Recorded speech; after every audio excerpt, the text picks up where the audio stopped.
Hey everyone, welcome to another episode of the Loudwire podcast. I'm Joe. And I'm Big. Oh, Graham! He's back! He's back, everybody! Hi, everyone. Good to, well, not see you. It's good to not hear you. Good to see all your comments on our stuff again. There I've been we in go. Africa for 2 weeks. It was a wonderful trip. I played with rhinos and baby bush pigs and monkeys. You were next to a cheetah, weren't you? Yeah, hung out with a cheetah. I basically spent 2 weeks on a animal rehabilitation commune, being completely detached from the world, which was great. Right Yeah, no after the internet. election Pretty happened. awesome. Pretty much no internet, just enough to once in a while put some cute animal pictures online. But I'm glad to be back, and today... Well, hold on. Oh. Before we get into a little bit of this, I gotta ask you one question about your trip. All right. Do you miss the rains down in Africa? Shut the hell up. Okay. All right. Today, we have Gone is Gone in the studio. The great Troy Sanders from Mastodon. Huge fan of his. The great Troy Van Leeuwen of Queens of the Stone Age. And a film score producer, Mike Zarin. This is Gone is Gone. And we had him in the studio to talk about a whole bunch of crap. Like Turd Factory. Like Turd Factory, the new band that Troy Sanders is apparently rejuvenating, which of course Brent Hines is a part of, because why wouldn't Brent Hines be part of a band called Turd Factory? Makes sense to me. But mainly we were here to talk about the Gone is Gone album, Echolocation. So very cinematic album, and you're going to understand exactly where they were coming from as we dive a little bit further into this conversation. For sure. We're also going to be talking about just how music gets us through hard times in our lives. I went through a hard time while in Africa, and funnily enough, I only listened to hip-hop while I was there. So Diane Word? No, not Diane Word. I listened to tons of hip-hop. I think maybe it was like a subliminal thing of just getting away from my normal life, which is metal. But And the internet. yeah, and the internet and everything that I normally stick my head into. And for this edition of Rocker vs. Writer, we're talking about the quintessential weird rock and metal bands. Obviously, Mastodon, Queens of the Stone Age, made some pretty weird music in their time, so we want to know what weird stuff do they listen to, and who is the greatest weird band of all time. Sit back, sit down, And shout! Ooh.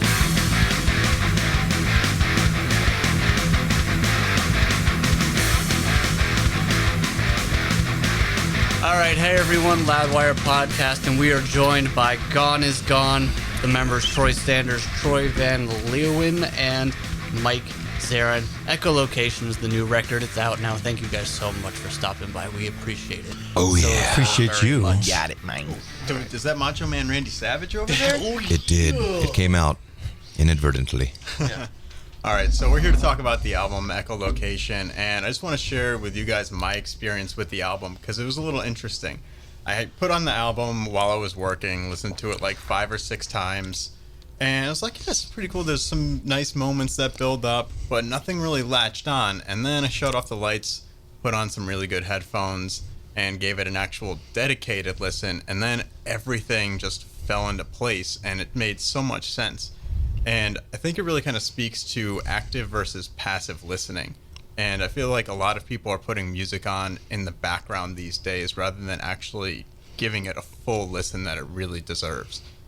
So, what's it like for trying to make an album with the challenging demands of kids these days? These damn Who just kids. don't have the attention span. Sometimes might put it on for 40 seconds, go meh, and turn it off. Yeah, and that's I what definitely you used to get. understand that aspect of current day listening. But as musicians, I think it stems from being quite selfish, where you're doing this for yourself. We're not here to please anyone else at all, other than the people that are in the room making music. So we try to do all killer, no filler. That's a basic formula that a lot of good bands kind of strive for. Especially some 41. Especially. Of course. Wow. that came random at the... So we pieced together this musical journey, this ride, with the idea that it's going to be a full album. So that's the way that we approach it, and the fact that you had that experience is like the ultimate compliment. Glad to be able to Yeah. give it. Yeah, that's Sorry, no, I was just going to ask you a question. Between listen 5 and 6, did you or did you not get really high? Now you can just blink once for yes and blink twice for no. Okay, so That was. I don't endorse. I do not endorse. He's just winking at you, man. That's what's going on. I think he's just into it. I think I winked one. I think I winked once instead of blinking once. I blinked with one eye. It was Okay. a that blink. makes sense. Yeah. Winking out, you know what I mean? Is wink, winked one wink, wink, for nudge, yes. nudge? He winked one for yes, and then he winked at you personally. Okay. Well, Got it. I'm Means there's flattered. something not My heart's right. fluttering right I'm now. also impressed that you had 3 to 4 hours to ingest our one little album. That's Yeah. impressive. That's flattering. Dude, you're just flattering me all up and With down your right winky now. You should blinks. move to the other side of this desk. It will get you everywhere. Just so get you under know. the desk, Joe. All right. So Mike, you compose for film, and of course, when you're composing for film, you're thinking of something that is somewhat secondary to what people are paying attention to, more firsthand. You know, the visuals, the dialogue, what's on the screen. So when you take a career like that, and then you make something like this new Gone Is Gone album, and you bring what you do to the forefront, were there any challenges in that aspect? Just not to go with what maybe was comfortable, because maybe what was comfortable would be a little too secondary, if that makes any sense. Yeah, no, I know what you're saying. Yeah, I would do film trailers every day. So, you know, what the goal with what I'm doing every day is to try to propel some sort of image to like create some sort of excitement, whether you're getting tense as fuck or excited or, you know, heartfelt. But it's to convey an emotion. And what's great about Gone Is Gone is we could do that same conveyance of emotion, but bring in a song structure and bring in the lyrical side to it. Whereas in film, you have the dialogue telling the story. Well, here we have Troy Sanders' beautiful voice carrying the dialogue of Echolocation. So, yeah, that's really what it is. It's really Echolocation is the score to the movie in our mind. Totally. This is, and you said this earlier, this is kind of meant to be the score for everyone's personal movie, I guess, what they live every day. What kind of responses do you want? I mean, you know, you just said that the ultimate compliment just came from Joe. If someone gave you like an ultra personal response like that, telling you about their life and their experiences, how that related to your record, is that really the ultimate compliment? Because that seems to be what you wanted to do with this. That's a great compliment, and when you know, I've made some records, and I'm so happy that they've touched people's lives, and there's nothing like the compliment like your record got me through a tough time. Oh yeah, yeah. And I mean that really hits me straight in the heart.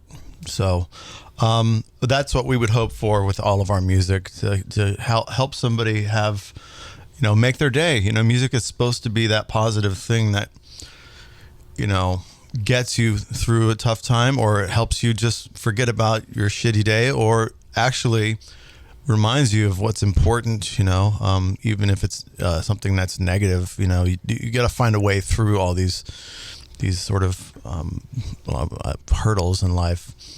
Yeah, well, since we're sitting here talking about that, let me hit you with some of my personal stuff then.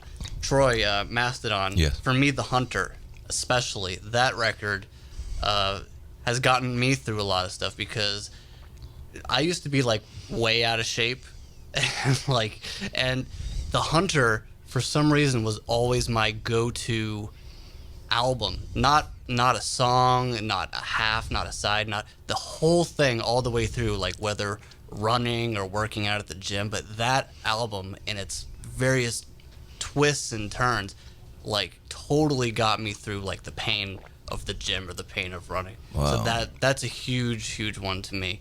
And also with like Clockwork for Queens, I mean, that came out right when I was going through a really bad breakup. And I remember Queens came and you played like a little show in Brooklyn, like Remember right you telling me about that. yeah, right when it came out, and that show was so good. And then, like, you know, I just went by myself, kind of all glum and stuff. It and was then, rainy night too. I remember it was a- slushy and cold. dude, Yeah. it was poetic for what I was feeling that's that great. day. And I went and I was like, damn, this was so good, and I love that record to this day. awesome. Thank so there you. you go. I wanted to tell you guys that. See, I mean, you can't buy that. force that. It's Yeah. No, that's when you think of something priceless. It's that connection.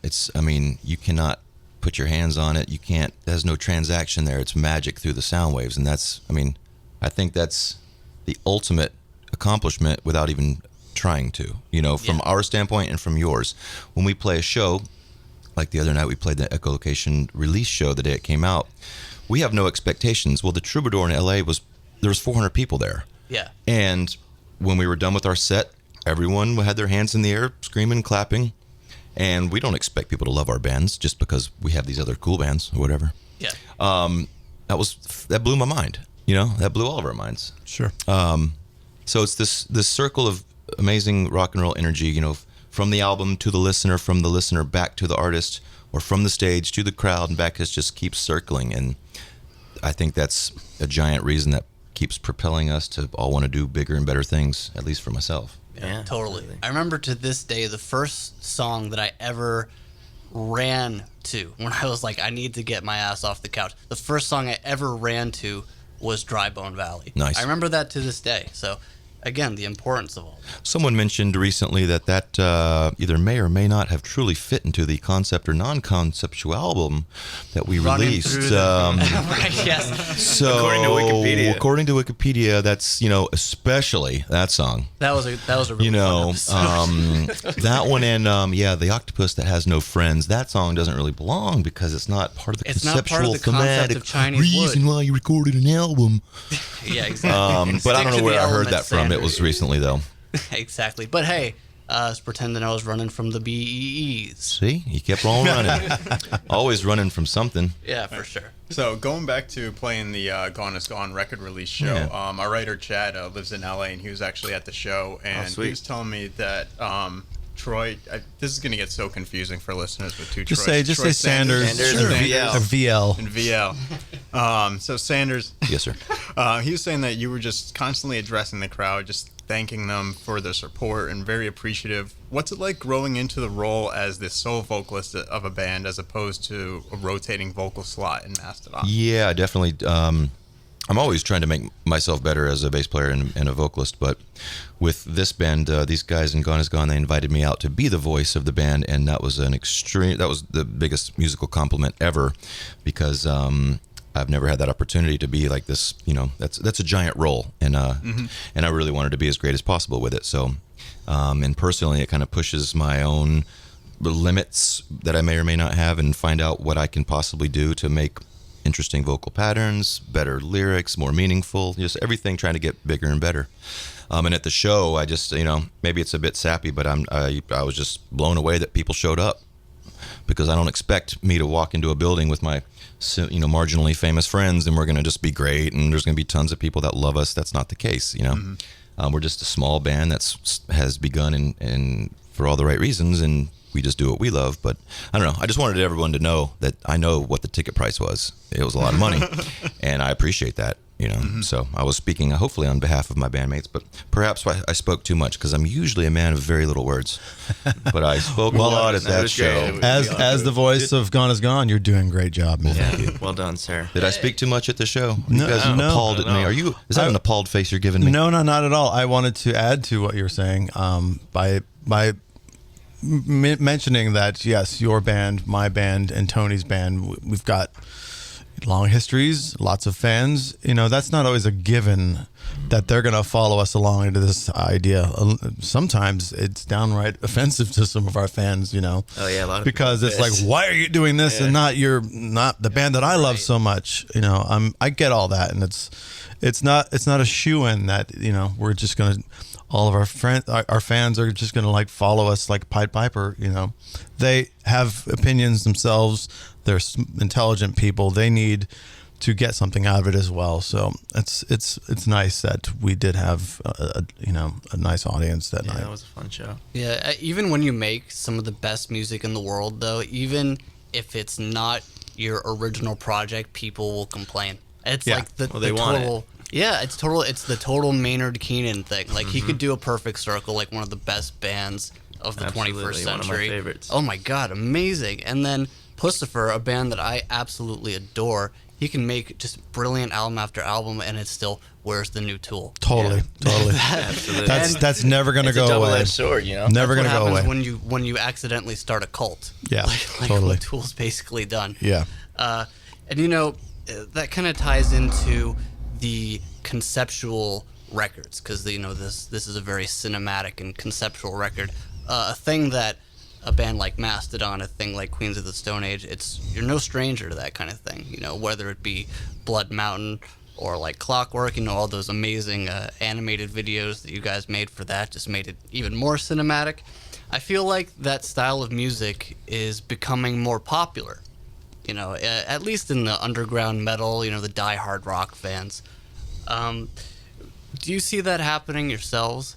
And obviously the popularity of both your bands, I think, indicates that to me. I think that there's definitely a character-driven sense about when, per se, when Queens makes a record, each song needs to have its own character, and that the more we do it, the more that becomes relevant. Queens has also been a very visual band. We've always wanted to, work with people like Boneface, who did all that animation and all the artwork. If you ever get the deluxe version of Like Clockwork, it's like 25 pages of his art. Each song has the lyrics and a statement, of one of his characters. So I think that is, that's the intention. With Gone Is Gone, I think we're trying to do more of an underscore of what's what the movie is in our heads and what we see visually, and approach it more like a score, even more so than like a radio single or something like that. We want the piece to be what it is, unedited. Yeah, that's sort of when music hits me most deeply personally, when it is the background for something physical. Like when I'm on the train going home and I'm pissed off because it's been a long day at work or whatever.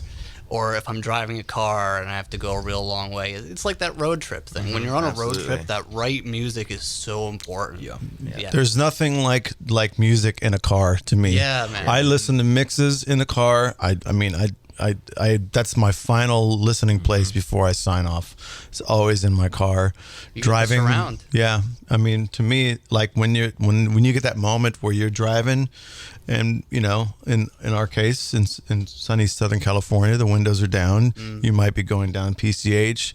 When you have that moment where the music and the scenery lines up, there's nothing like it. Absolutely. My favorite is parking the car right as the song ends. Yeah. Yes. Oh, you're like, how awesome is my timing right now? Do you leave the car running if there's still 20 seconds left in the song, just to I finish the song out? To finish the song, Yeah. of course. Wow. Sure. Not to cheat and be like, oh yeah, or crawl into the space at 0.5 mile an hour and wait for the song to end. Yeah, it's these little, these little bizarre things that we all do nuggets in life. that align us to.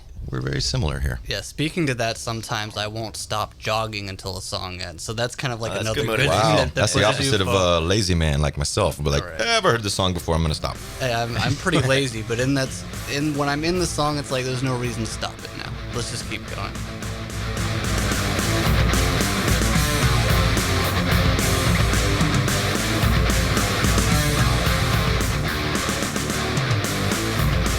Let's do some rocker versus writer. Today, Gone Is Gone is the band, and we're going to talk about some of the quintessential weird bands or musicians in history. Obviously, bands like Mastodon, bands like Queens have made some very weird music. The Mars Volta, again, a lot of weird stuff, a lot of great stuff too. So to you guys, who is your quintessential weird band? This might be cheating a little bit, but this was a project I was involved in. That was the weirdest thing that I've ever heard.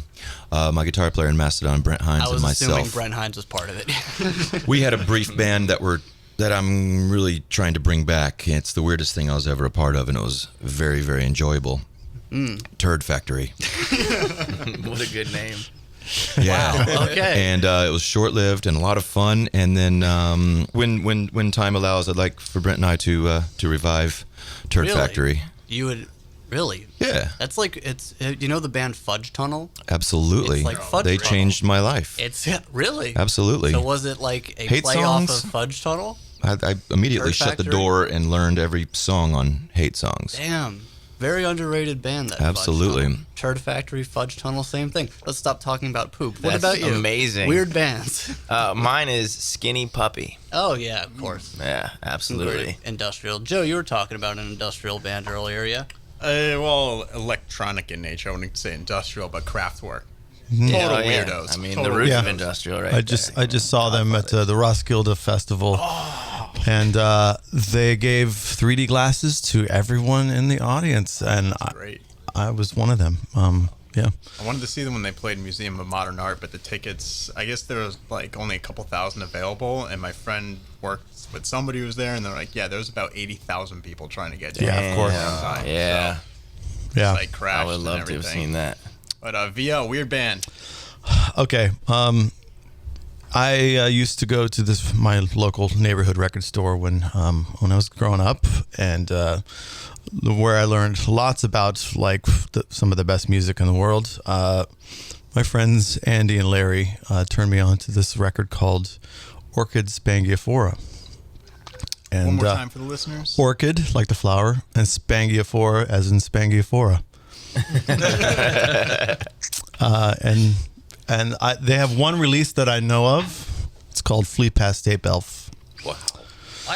So what do these guys sound like? Well, it's more or less it's a piece of art, but it's all tape loops, like Oh, from you played me that. yeah, from different just like audio from like Yeah, that is weird. popular like baseball games from the 30s or 40s. You know, like Casey's at the bat. What? Casey's at the bat. What? Arnu. That's one of their songs. Ooh, Yeah. that is really weird. So check it out. I know Johnny Depp really loves them too. So That's all course that he matters. does. Huh? That's a That's a resounding seal of endorsement. approval, yeah. Yeah. In like preparation for this segment, I was trying to think of like how far back weird music really went. I'm sure everything was weird at a certain point, but when it comes to rock, I couldn't really think of anything weird or overly weird that predated the Beatles. To me, like the first true weird rock song was probably Yellow Submarine off Revolver, 66. And then before that, the only thing I could think of was Screamin' Jay Hawkins, even though Sure. he was just more of a weird person. Like, can you think of anything that predates the Beatles in weirdness? well, Sorry, go ahead. I was gonna say I know that they were listening to tons of Beach Boys. That's true. So Brian Wilson definitely is to blame for their weirdness, Yeah, well, which is fucking awesome. yeah. You know what I always thought was weird? It's not really a band or anything. It was in the 60s when they did painted music. They would paint sheet music with different colors, and you had to paint. You played orange, and you played blue, Oh, and what's you that played called? green. That synesthesia. Is that what that's That's called? like it's a condition where you see color to a certain tone of music. well, in the Oh, 60s, Chino has that, right? they a lot all of people saw have color. that. Yeah. Devi has that too. Yeah. Chino and who else? Devin Townsend. Oh wow. Devin Townsend has synesthesia. So, you know, when it comes to really, really weird bands, I feel like in the history of rock, it's almost the really weird bands that push a certain sort of style forward. Like, of course, you have the Beatles, and then everyone copies them because everyone starts trying acid and they understand. And then you have people like Zappa, who Who like didn't do any drugs. he didn't. Yeah, it's true. He didn't do any smoked weed drugs. once, said, nah, it's not for me, and then just stayed true to his weird serpentine course. Yeah, then you have all the prog bands, and then you have I guess people like System of a Down, like maybe the weirdest band to ever get such crazy radio play. They're super catchy, man. They're so awesome. Like Yeah, they it's ruled like, live, yeah. you can't put your finger on that. I think they're the weirdest band that's ever sold like a diamond album. I think Toxicity's got like 12, 13 million sales. Insane. Such a good record. That's Weird. amazing. Yeah, I mean, like again, like what's the most important weird band? Let's throw the Beatles aside here for a second. Most important weird band that shaped weirdness. Well, Zappa definitely, with his enormous Yes. catalog, has had a pretty ridiculous effect on a lot of people. Yeah, for sure. I'm under the impression that there is a Zappa song for everybody. Oh, of course, there should be. As long as you like recorded music, there's Yeah. a Zappa song for you. I haven't found mine yet, so I don't know. No, no. Really? Yeah. Billy the Mountain. Yeah. Yeah, it's only 20 minutes long. Oh, We actually we had a history of rock class together in college, and our professor produced a bunch of Blue Oyster Cult albums. Yeah. Murray Krugman, along with he was working alongside Sandy Pearlman. His name is Bruce Dickinson, right? That's the other, From- other Bruce Dickinson. From the Cowbell sketch of SNL. Are you Yeah, familiar? that's whatever. legit. Yeah. All right. So Go ahead. he played Billy the. So we'd go through all these songs in class, and he put on Zappa's Billy the Mountain, and he said, when half of the class has raised their hand, you raise your hand, meaning I can't take it anymore. We'll move on to the next song.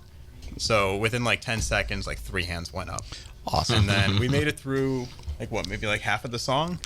Yeah, probably about 10 minutes. I didn't raise my hand. I must say, I did of course not we raise did my not hand. raise our hands. No. Does anyone here know the band Magma? I don't. I just remember talking to Brent Hines course, backstage. Brent Hines. He's always going to be in this conversation, is Oh. he? We can't leave him out. No. He turned me on to Magma. I Oh think my it's God. like the last festival we did in Germany or something. I'm unaware of them. Until just they, now. I don't know. they are a French band who are still around. They started in 1969. Yep. And they are probably the weirdest band to ever exist. They are like Amazing. operatic cult music. And And xylophone and bells. Yeah. Yeah. yeah, and they invented their own language and they sing in their own language. That's Literal amazing. language. The language is called Kobayan. Wow. By a- Ryan. Pronouncing that correct. Speaking of that, you know who has a record? The White Wizard dude from Lord of the Rings. What's that dude's name? Oh, dude, Christopher Lee, of course. Yeah. Oh, yeah. he got some power Another- metal, right? Yeah, Another- absolutely. You've heard that. Oh, dude, I you heard love that? it. I haven't. It no. is something to be experienced. I'll tell you for real, it's the only Christmas music I can listen to. Yeah. I despise Christmas music. I mean, he rocks the voice. He's like, whoa. Yeah. It's one of the best ever. Oh, Christopher dude. I want to add to this weird band. Please. Another one. I don't know if you guys have ever gotten to the Frogs. Yeah, the frog. It's Only Right and Natural is a masterpiece. Just saying to your listeners, to anyone in this room, if you ever want to like trip on something that like we and the Queens often listen to backstage anywhere, especially around people who get offended easily, it's awesome. Speaking of which, Guar. Guar. Another They're of great. the- Fantastic. Yeah. Oh, of course. It's just one of the greatest bands ever. Of course, Brocky, like one of the most genius people I think that's ever walked the earth Yeah. to create the whole The story. odorous character and the whole story behind everything, and then you don't understand exactly how deep these Guar albums go conceptually. I don't think people are just up for it, and they just think it's a bunch of nonsense. Yeah. But when you actually hear him talk in an interview, and he goes for 10 minutes Yeah. on all the characters and everything, his commitment to that character is just unparalleled. Yeah. Yeah. He's walking some other form of Earth at this moment. yeah. I truly believe. Yeah, he's in some other galaxy looking down at us right now. Miss him very, very much. We're talking about a lot of people who have passed away. A lot of the weirdos happens to the best sadly of 'em. have gone. Happens to Speaking everyone. of today, this 1 year anniversary of Bowie's death. One of my favorite weirdos. It's the 10th. Oh my god. Yeah. Yeah, the ultimate chameleon. Yeah. Like the master of the stylistic change. Definitely. Nobody better, I don't think. Yeah. And also, if we're talking about weird bands, it was just the 1 year anniversary of Lemmy's death, and he was in Hawkwind. Yep. Another one of the greatest weird Yep. bands ever. Yeah. Yeah, not really weird by today's standards, but when you But look when at they what was were going on in back the then, late 70s, like there was fuck yeah. nothing. Oh yeah, that was weirder his than band that. before Motorhead. Or- Yeah. Oh yeah, Hawkwind. Yeah, Space definitely, Ritual was a masterpiece. definitely. Space Ritual, the live Space record. Ritual. And Hawkwind actually recorded the song Motorhead, and then Motorhead covered Motorhead. So that's actually... So look that up. Look up the Mind original. blown. Look up the original Motorhead. It's a weird psychedelic trip. But what's Turd Factory sound like? Well, we're gonna put a new Speaking of we got a full new circle. release coming out. I'm gonna go ahead and say it because when you write something on a calendar, then it becomes an event, right? That you're aiming for. Otherwise, it's just a bunch of horseshit, jibba jabba, talk. So I'm gonna go ahead and Get this thing rolling. It's going to come out at the end of You 2017. should digitally pencil that in at some point. Oh, I've digitally penciled so much in my life. Oh. Digital Awesome. pencil. That's going to be the album title. Turd Factory. Digital Pencil. pencil pens. So what does this sound like? You'll have to wait until the end of the year when we release it. Is this going to be actually released under like your guys' names, or is it It going to might come out on Black Dune. Black Dune Records. That might be the first, Really? second artist. Damn. All right. We're creating as we're speaking to you this very moment. This is very I'm productive. I'm- I'm digitally penning it now. I'm just. I got it. Okay, so we can actually report that Turd Factory, Heard it here first. the debut album, is We'll have to coming. add that to our most anticipated albums list. Yeah, absolutely. Most anticipated albums of 2017. Turd Factory featuring Troy, and is it Brent who's in that band as well? Yeah, Of we gotta course. get- we gotta Brent's get in that rolling. band. All right, well, I'm going to listen to Turd Factory. I'm going to listen to Gone Is Gone. You guys should listen to Echolocation, the new Gone Is Gone record out now. Thank you guys so much. We appreciate your time. Thank you for stopping by. Thanks for having us, man. Thank you.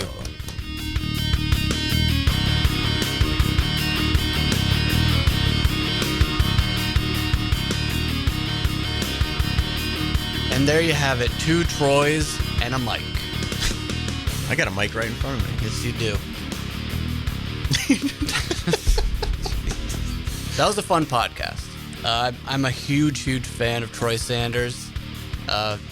One of the first times I've been actually kind of nervous with a guest in forever. We're just saying something because you interviewed Bruce Dickinson, and I asked I was you if you were really nervous nervous. for Bruce Dickinson. Oh, well, you kind of played it cool like you weren't. Oh, thank you. But yeah, that was a bucket list one for me. Getting anyone from Mastodon, frankly. I still want Brent Hines in. Talk about Turd Factory. I cannot wait for that album. I like how Troy wouldn't even tell us what the hell it's going to sound like. How can you explain a band called Turd Factory? I guess there's only Do so it. many words. Yeah, do it any kind of justice. It's the best thing he could have possibly done. Just said, we're doing a band called Turd Factory. And you go, Jesus Christ. And you go, I need to listen to that when it comes out.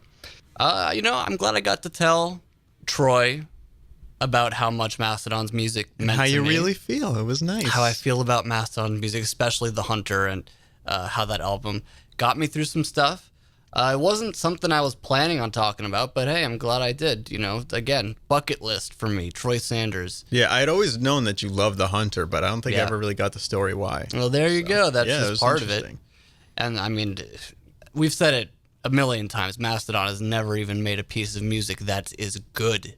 It's just all great or better, really. It is. But this is cool, too, to talk to Troy, because, I mean, he's so excited about Gone Is Gone, obviously. Both Troys. Oh, sure. Just to jump out of, like, their own little realm for a bit. And, I don't know, I think the whole film score approach is really interesting, because it's the opposite. They're scoring something that doesn't exist, and the approach to it is, I don't know, I can't think of another band that's even really tried to do something like that. So it's nice that here we are in 2017, and we're still getting these new iterations of rock and metal. And there's got to be like 100 different subgenres. How much stuff is there really left to I explore? think ethereal, atmospheric stuff is sort of the next step of metal. Definitely. There's a lot of synth creeping up. I mean, a Yeah. lot of it's a little more pop leaning too with the synth stuff, but everything else is really kind of cinematic and Yeah, I think that's really the exploratory. next step, especially when sound production's getting so much better. And maybe we'll be able to have like surround sound headphones someday. And I think the people who do atmosphere and concept the best, that's probably going to be the next stage of the metal evolution. At least that's where I want it to go. I Yeah, just I'm don't cool wanna with hear- that. Yeah, I mean, how much heavier can metal get? How many more breakdowns and how much deeper can your gutturals get? That's why, I don't know, but I'll be willing to listen to Suffocation every time they try to Well, of figure course, out the answer to Suffocation. that question. Yeah, anything that Suffocation does is going to be amazing. And, new Morbid Angel coming out, which will probably not be good. Ooh, I don't know. Steve Tucker's back in the band, so All right, I really do have hope for this one. I was hoping Mike Smith would join them. Oh, my God. Mike Smith needs to come back. He does. Come back, Mike Smith. All right, everybody. Thank you so much for joining us again. We appreciate the hell out of every single one of you. Leave us a nice comment if you'd please. Give us a like.